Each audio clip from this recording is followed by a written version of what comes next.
2025-এর আজকের এই বাছাই পর্ব অনুষ্ঠিত হচ্ছে আমাদের ঢাকা বিশ্ববিদ্যালয়ের হাকিম চত্বরে। এটি করার উদ্দেশ্য হচ্ছে পবিত্র মাহে রমজান উপলক্ষে আমরা করছি, দুইটি গ্রুপে ভাগ হয়ে করছি। এটি হচ্ছে কোরআনের হাফেজদের জন্য, যারা 30 পারা কোরআন হাফেজ তাদের একটি গ্রুপ, যাদের বয়স অনূর্ধ্ব 25-এর মধ্যে, আর একটি স্কুল কলেজ এবং বিশ্ববিদ্যালয় শিক্ষার্থীদের জন্য আরেকটি আমরা রেখেছি। আপনি জানেন যে গত 15.5 বছর ধরে বাংলাদেশ জাতীয়তাবাদী ছাত্রদল যে একটি আন্দোলন সংগ্রামের মধ্যে ছিল, আমরা স্বাভাবিক রাজনীতিটি আসলে করতে পারিনি। আপনারা এটি সবাই জানেন যে বিভিন্ন সময় হামলা মামলা, তারপরে হচ্ছে গুম খুনের শিকার হতে হয়েছে বাংলাদেশ জাতীয়তাবাদী ছাত্রদলের হাজার হাজার নেতাকর্মীকে।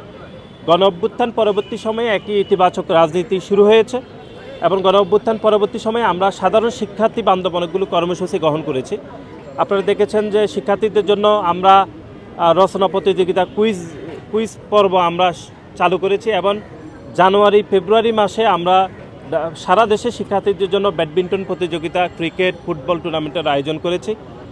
আর হচ্ছে এখন যেহেতু পবিত্র মাহে রমজান চলছে, আমরা কোরআন, হিজবুল কোরআন এবং কোরআন তেলাওয়াতের প্রতিযোগিতা 2025 এটা আমরা চালু করছি।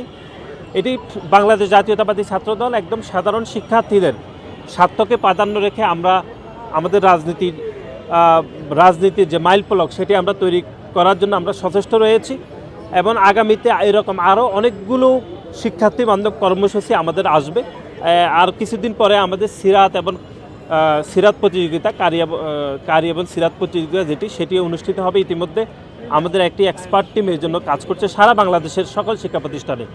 আমরা বিশ্বাস করি যে বাংলাদেশের সাধারণ শিক্ষার্থীদের স্বার্থকে প্রাধান্য রেখে বাংলাদেশ জাতীয়তাবাদী ছাত্রদল দীর্ঘ 5 দশকের বেশি সময় ধরে যে রাজনীতি করেছে, সেটিকে আরও বেশি কিভাবে সাধারণ শিক্ষার্থী বান্ধব করা যায় তারই অংশ হিসাবে আজকে হিজবুল কোরআন এবং কোরআন তেলাওয়াত প্রতিযোগিতা অনুষ্ঠিত হচ্ছে। আগামী এই মাসের 18 তারিখ এটি চূড়ান্ত পর্ব, আমরা এটি শেষ করব। সেটি আমাদের ঢাকা বিশ্ববিদ্যালয় টিএসসি অডিটোরিয়ামে অনুষ্ঠিত হবে।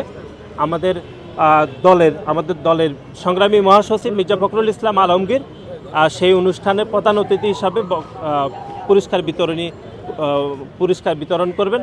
আজকে আপনারা দেখেছেন এখানে অনেকগুলো, প্রায় 8টি বুথে আমাদের বাছাই পর্ব চলছে। সকালে একটি ধাপ, এটি একটু আগে শেষ হয়েছে, আরেকটি ধাপ এটি বিকালবেলা অর্থাৎ 2টা থেকে শুরু হবে এবং অনলাইনে অনেকে রেজিস্ট্রেশন করেছেন, তারাও আগামীকাল